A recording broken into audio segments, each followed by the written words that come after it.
Olá, boa noite. Começa agora o Jornal da Justiça desta quinta-feira, 6 de agosto.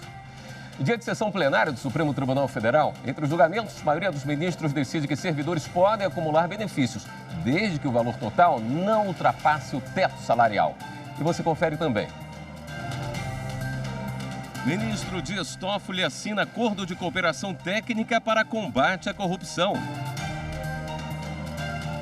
Ministro Gilmar Mendes nega habeas corpus a empresário conhecido como Rei Arthur. TSE determina afastamento imediato de prefeito e eleições indiretas em Lins, no interior de São Paulo.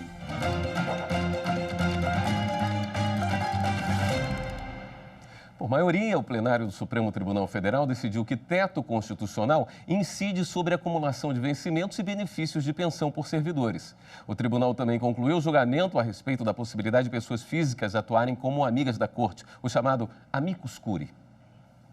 A Constituição estabelece que a remuneração e o subsídio dos servidores públicos não podem exceder o subsídio mensal dos ministros do Supremo Tribunal Federal.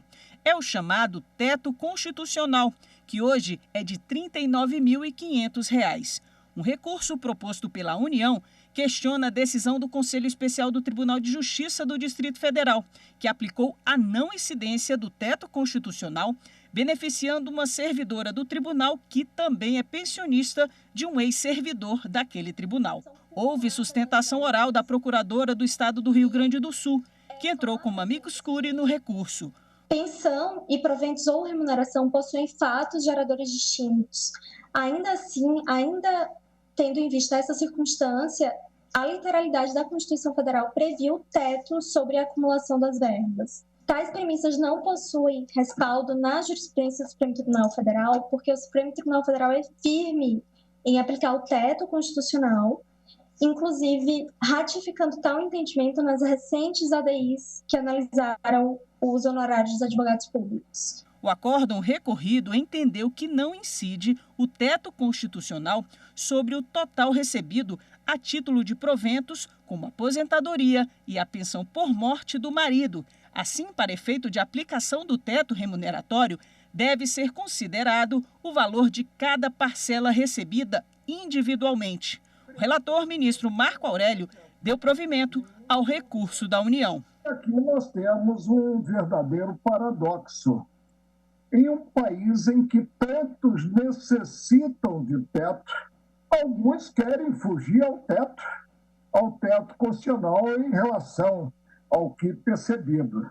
O ministro Celso de Mello abriu divergência. Sendo legítima a acumulação de proventos de aposentadoria do servidor público, com pensão por morte de cônjuge finado e também servidor público, o teto constitucional deve incidir, mas deve incidir isoladamente, separadamente, de modo individualizado. O plenário, por maioria, seguiu o entendimento do relator de dar provimento ao recurso da União. Foi apresentada a seguinte tese: ocorrida a morte do instituidor da pensão em momento posterior ao da emenda constitucional número 19/1998, o teto constitucional previsto no inciso 11 do artigo 37 da Constituição Federal incide sobre o somatório de remuneração ou provento e pensão percebida por servidor.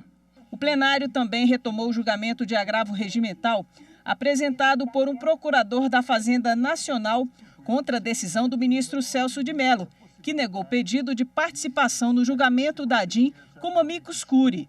5 ministros haviam entendido que o recurso deve ser conhecido e não provido, e outros 5 entenderam que o agravo não deve ser conhecido. A ministra Carmen Lúcia apresentou o voto, acompanhando a divergência. Peço vênias, como peço vênia aos eminentes ministros que o acompanharam, para acompanhar a divergência, presidente, não conhecendo do agravo regimental interposto, neste caso, pelo procurador da Fazenda Nacional. Penso que a questão pode sim ser trazida. Alguma pessoa física requer o ingresso, há esse indeferimento dada essa condição pelo relator, me parece que sim, pelo menos ao amicus curiae, há de se permitir essa discussão. Por maioria de votos, o plenário concluiu que é permitido recorrer quando um pedido para ingressar como amigo da corte é negado em ação direta de inconstitucionalidade. Por outro lado, a corte negou que uma pessoa física ingresse como amicus curiae nas chamadas ações de controle concentrado. Quem também acompanhou a sessão plenária do Supremo de hoje foi a nossa consultora jurídica, Karina Zucolotto, que fala ao vivo com a gente. Karina, boa noite. O que você destacaria da sessão de hoje? Olá, boa noite, William. Boa noite a todos que nos assistem. Os ministros julgaram bastante processos hoje e um deles foi uma ação direta de inconstitucionalidade que estava pendente de julgamento também e que se trata de concurso público no estado de Minas Gerais. A grande discussão aqui era saber se uma norma do estado de Minas Gerais era constitucional ao permitir que servidores da antiga Minas Caixa pudessem optar por ser nomeados ou trabalharem junto ao Tribunal de Contas daquele estado sem ter prestado concurso público específico.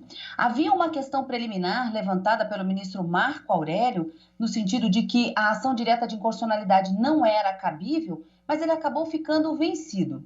Muitos ministros que já se aposentaram votaram nesse processo, cujo mérito já tinha sido iniciado, quando suspenso em razão dessa preliminar do ministro Marco Aurélio, mas hoje foi concluída a votação em que, por maioria, os ministros decidiram que a norma do Estado de Minas Gerais é inconstitucional e não poderiam esses trabalhadores, esses servidores, terem feito essa opção e serem nomeados para trabalhar no Tribunal de Contas do Estado. No entanto, considerando que já se passaram quase 25 anos dessa lei, que muitos servidores, inclusive, já poderiam até estar aposentados, os ministros decidiram modular os efeitos dessa decisão. Ficou vencido apenas o ministro Marco Aurélio. E o que significa essa modulação de efeitos? Significa que, a partir do momento da liminar que foi concedida, impedindo o Tribunal de Contas de efetivar essas nomeações, porque passível ainda de julgamento o mérito da ação direta de inconstitucionalidade, os ministros disseram, aqueles servidores que já haviam feito a opção por trabalharem no Tribunal de Contas do Estado de Minas Gerais, que já haviam feito essa opção antes da liminar, permanecem nos seus postos. Mas aqueles que, porventura, viessem a ser nomeados depois da liminar, deveriam ser exonerados. Mas, segundo os ministros informaram durante o julgamento, o Tribunal de Contas do Estado de Minas Gerais informou que, depois da liminar concedida pelo ministro Menezes Direito, que era o relator à época da propositura da ação, o tribunal não efetivou nenhuma nomeação de servidor, de modo que foi cumprida integralmente essa liminar. Portanto, a situação desses servidores não muda com a decisão do Supremo Tribunal Federal, apesar da declaração de inconstitucionalidade proferida hoje por maioria no plenário do Supremo Tribunal Federal. Esse era o grande destaque, um dos destaques, não é, William? Já que todos os julgamentos no plenário do Supremo são de suma importância e de interesse de todo o Brasil. É com você. Muito obrigado, Karina. Os detalhes das sessões de quarta e quinta-feira aqui do Supremo Tribunal Federal nesse fim de semana no programa Plenárias com Karina e Cadu. Instituições da Justiça e do Executivo assinam no Supremo Tribunal Federal acordo de cooperação de combate à corrupção no país, especialmente em relação aos acordos de leniência. O Acordo de Cooperação Técnica de Combate à Corrupção no Brasil foi aprovado de forma unânime pelo Tribunal de Contas da União na última quarta-feira. O objetivo é ajustar os procedimentos internos das instituições para adequá-los aos procedimentos de atuação conjunta, especialmente em relação aos acordos de leniência. Assinaram o acordo a Controladoria Geral da União, a Advocacia Geral da União, o Ministério da Justiça e o Tribunal de Contas da União. O ministro da Justiça ressaltou a importância dos acordos de leniência para o combate à corrupção. Nós temos inúmeras vantagens, ao mesmo tempo um número maior de elementos de prova, melhores índices de recuperação de ativos, um compromisso das empresas celebrantes com a integridade e o compliance. O ministro da Controladoria Geral da União apresentou os resultados alcançados com os acordos de leniência em recuperações de ativos. Os acordos firmados pela CGU e pela AGU já somam cerca de 13 bilhões de reais, sendo que outros bilhões foram recuperados em acordos firmados com o Ministério Público Federal. O advogado-geral da União ressaltou que o acordo entre as instituições vai fortificar o Instituto da Leniência. Com o acordo, teremos efetiva segurança jurídica, o que fomentará ainda mais o emprego rígido dos acordos de leniência, sem sobreposições, sem dúvidas acerca do que cabe a cada uma das instituições competentes. O presidente do Tribunal de Contas celebrou o acordo de cooperação que está sendo discutido desde o ano passado pelas instituições. Hoje nós ordenamos as nossas boas intenções, ordenamos o esforço que cada um fazia individualmente, sem saber até onde ia e terminava o direito do outro. Talvez este tenha sido o mais importante acordo de colaboração que participei em toda a minha vida pública nesses anos todos de política. O ministro do Supremo Tribunal Federal, Gilmar Mendes, destacou a importância da união institucional para a missão de combater a corrupção no país. Se trata de algo extremamente importante para que nós tenhamos um mínimo de consenso básico, tendo em vista as perspectivas do combate à corrupção. O presidente do STF e do Conselho Nacional de Justiça considerou a assinatura do termo como um marco para aperfeiçoar tudo que está previsto na lei anticorrupção. Como resultado de diferentes interpretações, as empresas que poderiam se beneficiar do Instituto não conseguiam ter garantia de que o acordado seria realmente observado e, com isso, trazendo insegurança jurídica. Em razão disso, muitas vezes, o Judiciário e o próprio Supremo Tribunal Federal foram chamados a dirimir conflitos envolvendo a aplicação dos acordos de leniência por distintas autoridades administrativas e diferentes interpretações da lei. Daí a necessidade de um acordo em que as instituições envolvidas encontrem meios de evitar sobreposições e conflitos, antes que o desentendimento entre elas desencadeie a busca por soluções jurisdicionais. E ressaltou um aspecto importante do acordo. Além de ser um acordo que vai dar mais eficácia, celeridade e transparência no combate à corrupção, o acordo de cooperação sobre acordo de leniência não cria nem retira competências, pois elas decorrem da Constituição e das leis. O ministro Gilmar Mendes, do Supremo Tribunal Federal, negou habeas corpus a Arthur César de Menezes Soares Filho, conhecido como Rei Arthur. Ele é acusado de ser um dos principais líderes do esquema de corrupção que teria fraudado a escolha do Rio de Janeiro para sediar as Olimpíadas de 2016. A decisão do ministro mantém a eficácia do decreto de prisão emitido pela 7ª Vara Criminal do Rio em 2017. Rei Arthur mora nos Estados Unidos e não está preso. E a seguir, o Tribunal Superior Eleitoral mantém cassação do prefeito de Lins, cidade do interior de São Paulo. Em instantes.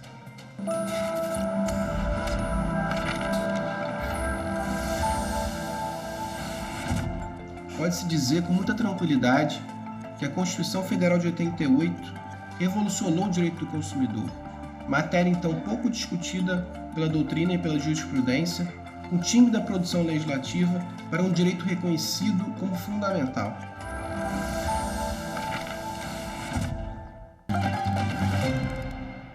Em sessão plenária nesta quinta-feira, o Tribunal Superior Eleitoral manteve a cassação do prefeito de Lins, em São Paulo. O plenário do TSE continuou o julgamento de um recurso de Edgar de Souza. Reeleito em 2016 prefeito da cidade paulista de Lins, ele foi cassado pelo Tribunal Regional Eleitoral do Estado por abuso de poder político durante a campanha que o reelegeu.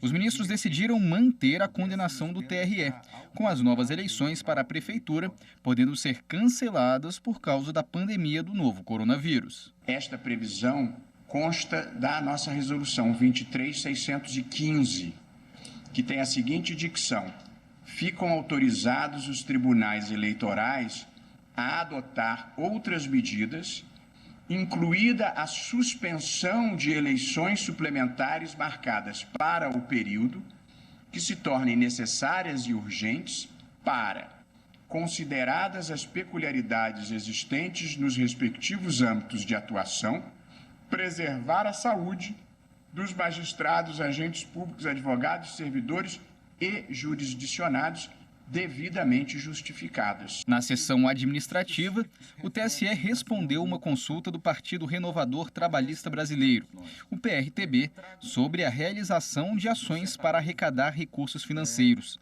Na mesma consulta, o PRTB questionava se era possível realizar rifas e sorteios para a mesma finalidade.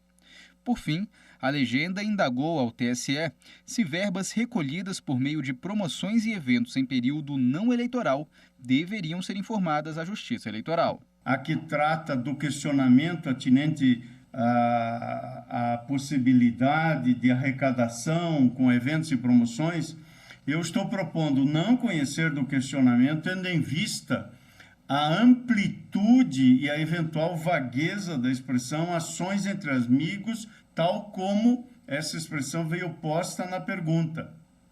Portanto, nesta matéria, estou acolhendo a perspectiva de não conhecer da consulta. Quanto à realização de rifas e sorteios, aqui há uma vedação expressa na legislação vigente, então o segundo questionamento é conhecido para ser respondido negativamente. E quanto ao terceiro, a resposta é sim, afirmativa, ou seja, a comercialização de produtos e realização de eventos em período não eleitoral devem ser comunicados previamente à Justiça Eleitoral. O Tribunal Superior do Trabalho isentou o município de Caucaia, no Ceará, e a JBS Aves, no Rio Grande do Sul, de pagar honorários advocatícios. Nos dois casos, os empregados que moveram as ações não eram assistidos por sindicato da categoria. As decisões foram tomadas de maneira unânime pela primeira e pela quarta turma do TST em duas ações em que os empregados eram representados por advogados particulares. Em um dos casos, o Tribunal Regional do Trabalho da 7ª Região, no Ceará, havia condenado o município de Caucaia ao pagamento de honorários advocatícios em uma ação movida por um empregado terceirizado da cooperativa Coperzil. O relator do recurso de revista do município na primeira turma do TST, ministro Valmir Oliveira da Costa, observou que, conforme a súmula 219 do tribunal, a condenação ao pagamento de honorários não depende apenas da perda da ação. É necessário que a parte seja assistida por sindicato da categoria profissional. Um recurso de revista semelhante da JBS também foi acolhido, dessa vez, pela quarta turma do TST. O Tribunal Regional do Trabalho da 4ª Região, no Rio Grande do Sul, havia entendido que a empresa deveria pagar honorário advocatício em função de uma declaração de hipossuficiência da empregada e da concessão do benefício da justiça gratuita. O relator do recurso, ministro Alexandre Ramos, apontou, no entanto, que, além da sucumbência, a Lei 5.584 de 1970 condiciona o pagamento dos honorários advocatícios aos seguintes requisitos: a assistência do empregado por sindicato e a comprovação de recebimento de salário inferior ao dobro do mínimo legal, ou o empregado deve estar em situação econômica que não lhe permita realizar o pagamento em detrimento do próprio sustento. O Ministério Público Federal enviou à Câmara dos Deputados uma nota técnica com sugestões para projeto de lei que criminaliza as chamadas fake news. A proposta foi aprovada pelo Senado Federal e segue em debate na Câmara dos Deputados. O Ministério Público Federal já havia encaminhado uma nota técnica para o Senado em junho. À época, o documento teve como base o texto original do projeto de lei das fake news, elaborado pelo senador Ângelo Coronel, do PSD da Bahia. No mesmo período, o projeto foi aprovado com uma série de emendas. Então, a Câmara Criminal do Ministério Público Federal preparou uma nova nota técnica com base no texto final. O projeto de lei das fake news deve ser analisado pela Câmara dos Deputados nos próximos dias. Educação para a cidadania. Esse é o tema da live que será promovida amanhã pelo Tribunal Superior Eleitoral, Unesco, Todos pela Educação e pelo Instituto Palavra Aberta. Quem tem as informações é a repórter Renata Gorga. O encontro será às 15h desta sexta-feira. O presidente do Tribunal Superior Eleitoral, ministro Luiz Roberto Barroso, vai se reunir com a diretora e representante da Unesco no Brasil, Marlova Noleto, e com a presidente executiva e cofundadora do Todos pela Educação, Priscila Cruz. O tema da live será Educação para a Cidadania. A mediação será da presidente do Instituto Palavra Aberta, Patrícia Blanco. A proposta é debater a importância da educação na construção da cidadania. Então anote aí para não esquecer. Você pode assistir ao evento pelo canal do YouTube da Justiça Eleitoral ou do Educa Mídia, ou ainda pelas páginas do Palavra Aberta ou da Unesco Brasil no Facebook. E no próximo bloco, a Justiça Militar condena 26 envolvidos na Operação Saúva por fraudes em licitações do Exército. Voltamos já.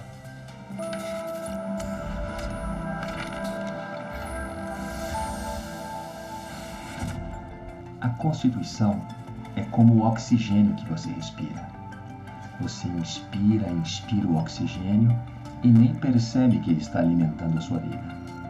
Com a Constituição é exatamente a mesma coisa. Ela regula suas relações jurídicas, regula a sua vida e você nem percebe.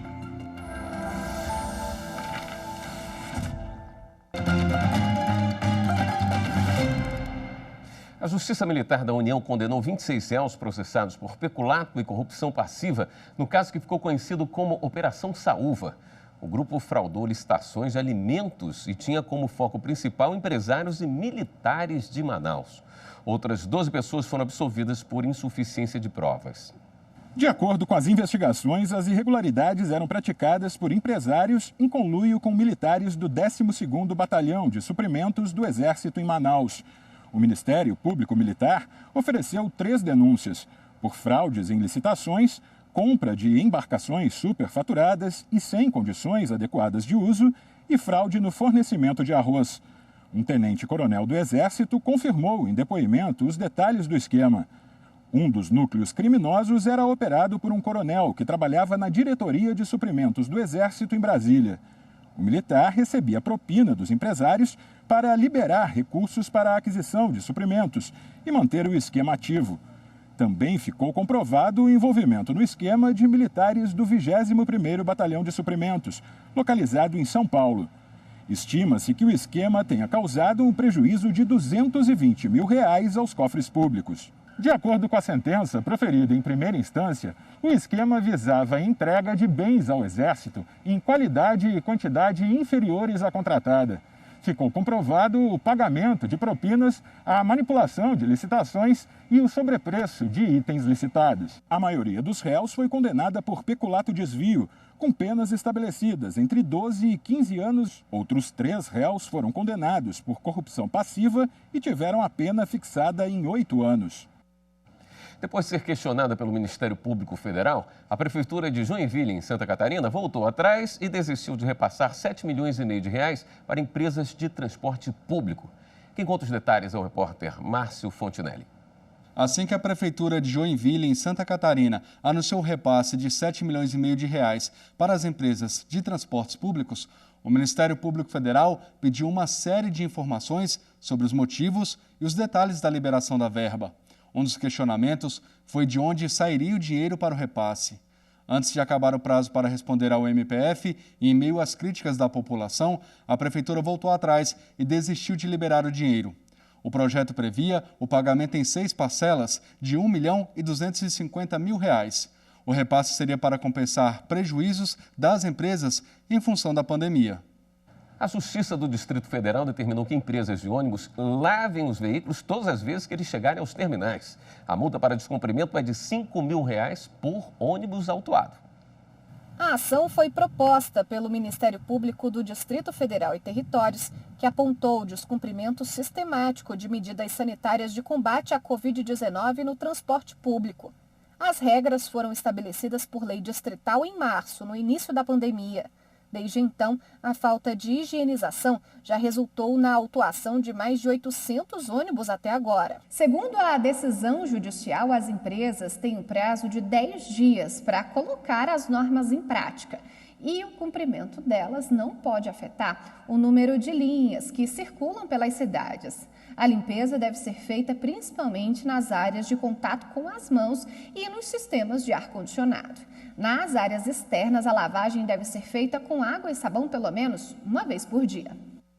Todos nós temos algum dado que nos representa, não é? Seja o do RG, do CPF, mas qual o direito que nós temos sobre essas nossas próprias informações e qual a garantia de que elas não vão parar nas mãos de quem não deve? Esses pontos foram tema de evento promovido pela Ouvidoria do Tribunal Superior Eleitoral e pelo Colégio de Ouvidores da Justiça Eleitoral.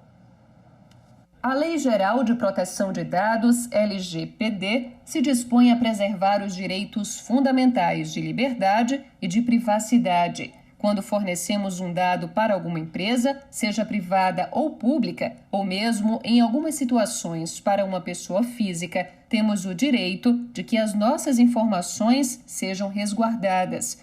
A Justiça Eleitoral, por exemplo, possui dados dos mais de 150 milhões de eleitores brasileiros e cuida muito bem deles, para que nenhum seja mal utilizado. Então, a pessoa que chegar na Justiça Eleitoral para fazer o seu cadastro prévio, né, o seu primeiro cadastro ali na Justiça Eleitoral, pensando em votar, ela vai ter que receber a informação de quais são os direitos dela enquanto titular de dados com base na LGPD. Durante o evento Ouvidorias Eleitorais e Lei Geral de Proteção de Dados Pessoais, Conformidade e Boas Práticas, promovido pela Ouvidoria do Tribunal Superior Eleitoral e pelo Colégio de Ouvidores da Justiça Eleitoral, o especialista também destacou que guardar dados de terceiros exige responsabilidade. Quem controla essas informações sigilosas pode sofrer punições caso as repasse a outras pessoas